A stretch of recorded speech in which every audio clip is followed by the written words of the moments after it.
Te doy la bienvenida, habitante de las sombras. Aquí no hay luz, solo susurros, rituales prohibidos y relatos que no deberían contarse. Suscríbete y déjame un comentario. ¿Desde qué rincón del mundo me estás escuchando? Apaga la luz y prepárate, porque la oscuridad ya comenzó a hablar. Todo comenzó hace un par de años, cuando terminé una relación de casi 4 años con Natalia. Fue una ruptura difícil, más para ella que para mí.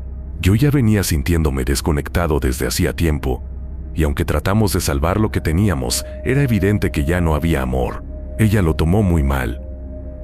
Yo nunca creí en brujería. Siempre fui escéptico. De esos que se ríen cuando ven a alguien compartiendo cadenas de mala suerte en redes sociales, o cuando mencionan cosas como limpias, mal de ojo o santería. Nací y crecí en San Salvador, en una familia donde todo se resolvía con lógica y sentido común, o al menos eso pensaba. Hasta que me pasó a mí. Natalia tenía una forma muy pasiva de mostrar su dolor.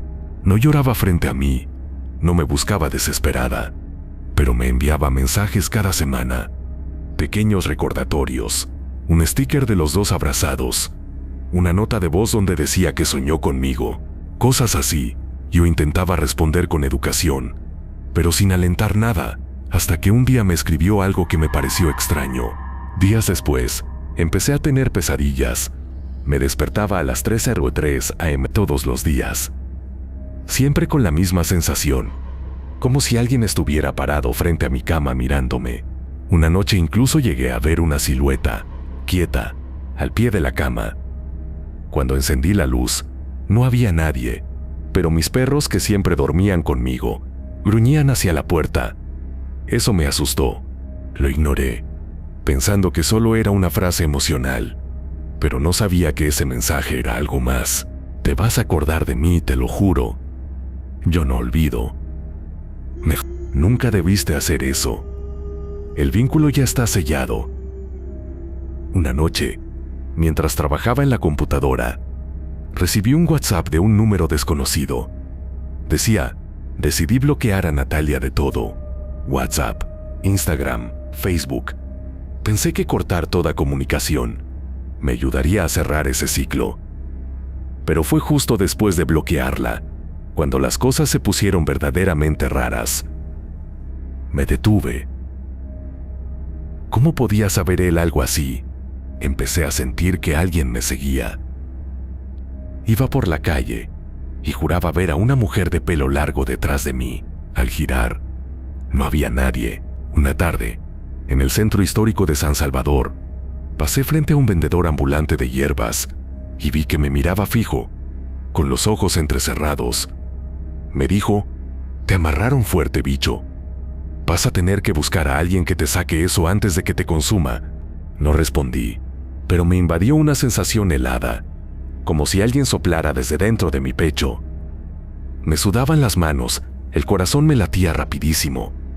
Traté de hacerme el fuerte, bloqueé también ese número, pero cada noche, un nuevo número me enviaba un mensaje. Todos distintos, pero con el mismo tono, amenazas veladas, frases crípticas, algunas escritas al revés. Tenés un trabajo encima. Algo que te amarra el alma, que te jala los pies en la noche, me dijo. Ella te hizo algo con sangre, seguro. Le pregunté qué quería decir, y me pidió que me sentara. Me llevó detrás de su puesto, a una banca improvisada. Sacó una vela blanca y me pidió que la sostuviera entre las manos. Cuando la encendió, la llama se movía como si estuviera en un huracán, a pesar de que no había viento. ¿Ella quién?, pregunté, aunque en el fondo sabía la respuesta. Esa noche, después de hablar con doña Matilde, sentí por primera vez un miedo que no podía explicar con palabras. No era un simple susto o paranoia, era como si algo se hubiera instalado dentro de mí. Algo que no podía ver pero que me respiraba desde adentro. Intenté dormir, pero no pude. Cada vez que cerraba los ojos, escuchaba un zumbido, como el de una mosca, solo que más profundo, más grave. Parecía venir de mis oídos, pero también del aire. En algún momento de la madrugada, escuché una notificación. Era WhatsApp. Mi teléfono, que había dejado apagado, estaba encendido de nuevo. En la pantalla, un nuevo número, sin foto de perfil, sin nombre. El mensaje decía: el espejo ya no te protege. Ahora te veo desde dentro. No sé si fue el mensaje o la hora 3:03 AM otra vez, pero empecé a llorar de desesperación, de impotencia. No sabía cómo pelear con algo que no podía tocar ni ver. Al día siguiente, fui a la iglesia. Algo dentro de mí me decía que no debía ir, pero fui. Me senté en una de las bancas del fondo y solo recé, sin saber bien qué decir. Un sacerdote, el padre Miguel, se me acercó, me miró con atención, como si notara algo raro. Le conté, no todo, pero lo suficiente. Su rostro se endureció. ¿Has hecho algún pacto? ¿Has jugado con cosas oscuras? Negué con la cabeza. No lo hice yo, fue mi ex. Me dijo que me iba a hacer recordar. Después comenzaron los mensajes. El padre bajó la mirada. Estas cosas no siempre obedecen al cuerpo. Atacan el alma. Y el alma, hijo, si está débil, se convierte en una jaula abierta. Me sugirió hacer una oración de liberación. Lo acepté. Me llevó a una pequeña habitación en la parte trasera de la iglesia, con un Cristo enorme en la pared y varias velas encendidas. Mientras rezaba sentí un calor insoportable en el estómago. Me ardía. Me doblé del dolor y vomité. Lo juro por mi vida, vomité tierra húmeda, con lombrices. El padre se quedó paralizado unos segundos, luego continuó rezando con más fuerza. Yo gritaba. Esa noche volví a casa temblando. Quise dormir, pero tenía miedo. Me acosté con todas las luces encendidas. Puse sal en cada esquina del cuarto, como me dijo doña Matilde. Pero aún así, a las 3:03 en punto, la luz titiló y sonó el teléfono. El mensaje era solo un audio. Cuando lo escuché, era mi voz gritando. Era mi voz, pero yo no lo había grabado. Ya no sabía que era real. Dejé de comer, bajé 7 kilos en 2 semanas. Mis ojos se veían hundidos. La piel se me empezó a resecar. Mi mamá, que vivía en Santa Tecla, me visitó y me encontró hablando solo frente al espejo. No recuerdo ese momento, pero ella dijo que repetía una y otra vez: ya no soy yo, ya no soy yo, ya no soy yo. Me llevó con una psicóloga, pensando que era un brote psicótico.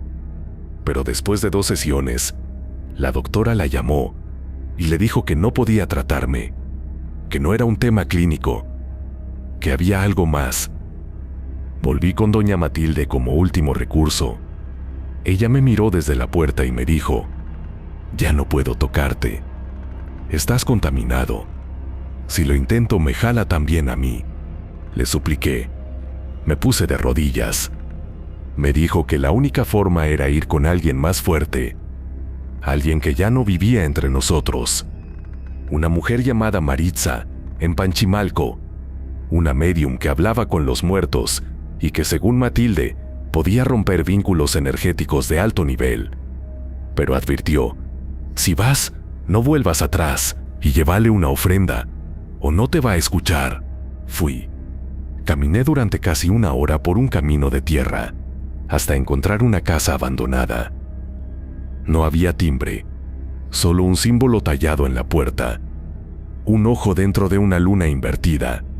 Golpeé la puerta. Nadie respondió. Entonces dije: vengo con la ofrenda, no quiero seguir así. Se abrió sola. Dentro, olía a cera vieja y a algo rancio. Había muñecos sin rostro colgados en el techo. Maritza estaba sentada en una silla de madera, sin moverse. Vestía todo de blanco. Tenía el rostro cubierto con un velo y hablaba con voz temblorosa, como si viniera desde otra persona. Ella te invocó con algo tuyo, algo que tocaste cuando aún la amabas. No lo hiciste tú, pero aceptaste sin darte cuenta. ¿Qué puedo hacer?, pregunté, casi suplicando. Tienes que devolverle lo que te robó y cerrar el portal. ¿Qué portal? Ella no respondió. Se levantó y me dio un frasco con un líquido negro espeso. Olía a hierro. Bébelo al pie del árbol donde se besaron por primera vez. Y di su nombre 3 veces. ¿Eso es todo? Eso es lo que tú puedes hacer. Lo demás, lo decidirán otros. No entendí en ese momento lo que significaba, pero obedecí. A la noche siguiente fui al Parque Bicentenario, donde una vez, años atrás, Natalia y yo nos besamos por primera vez en una caminata nocturna. Me llevé el frasco, me senté bajo el mismo árbol.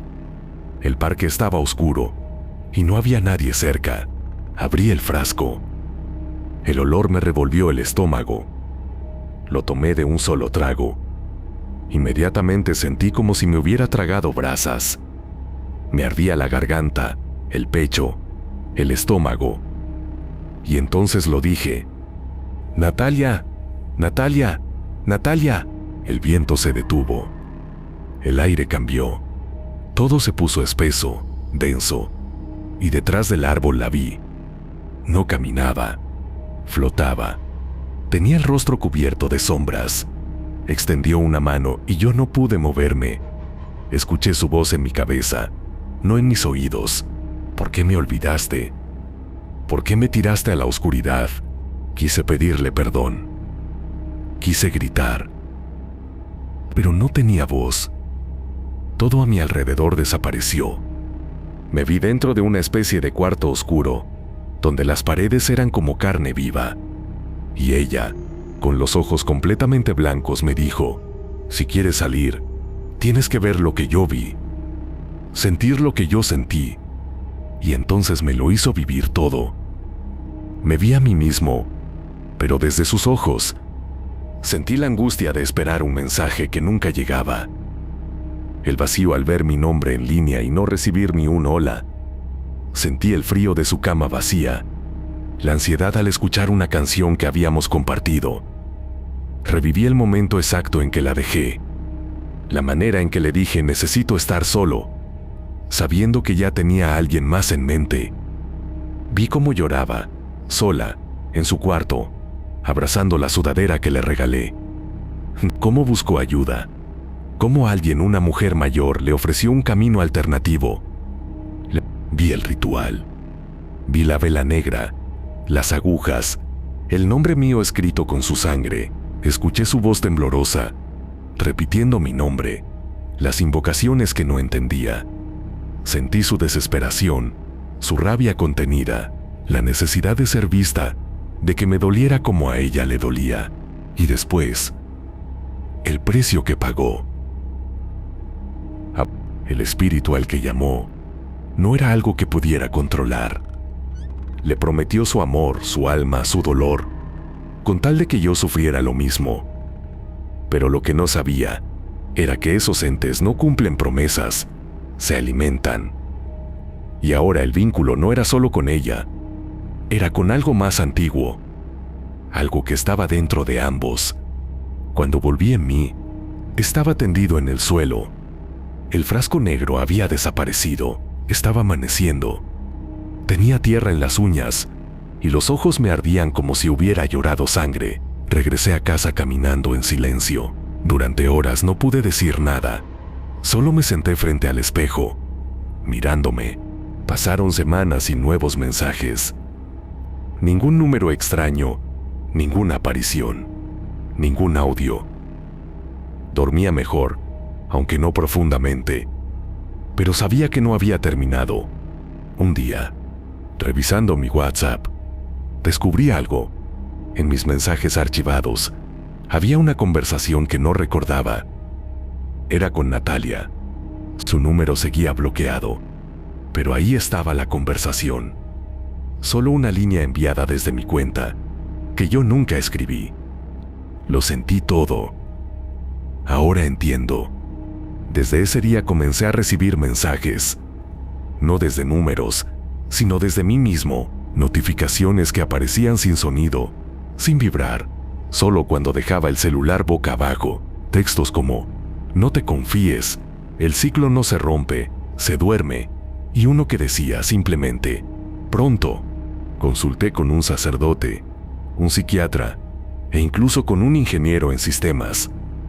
Todos tenían explicaciones racionales, bugs, estrés, alucinaciones, trauma. Pero en el fondo, yo sabía que algo quedó abierto, que el lazo con Natalia, y con eso que invocó, no se había roto del todo. Hace unos días, soñé con ella otra vez, pero esta vez no lloraba, sonreía, y me decía algo que aún hoy me despierta en sudor. No estás solo, yo tampoco lo estoy. Él está contigo ahora. Me levanté con marcas en los brazos, como si alguien me hubiera sujetado mientras dormía. Mis perros ya no duermen conmigo.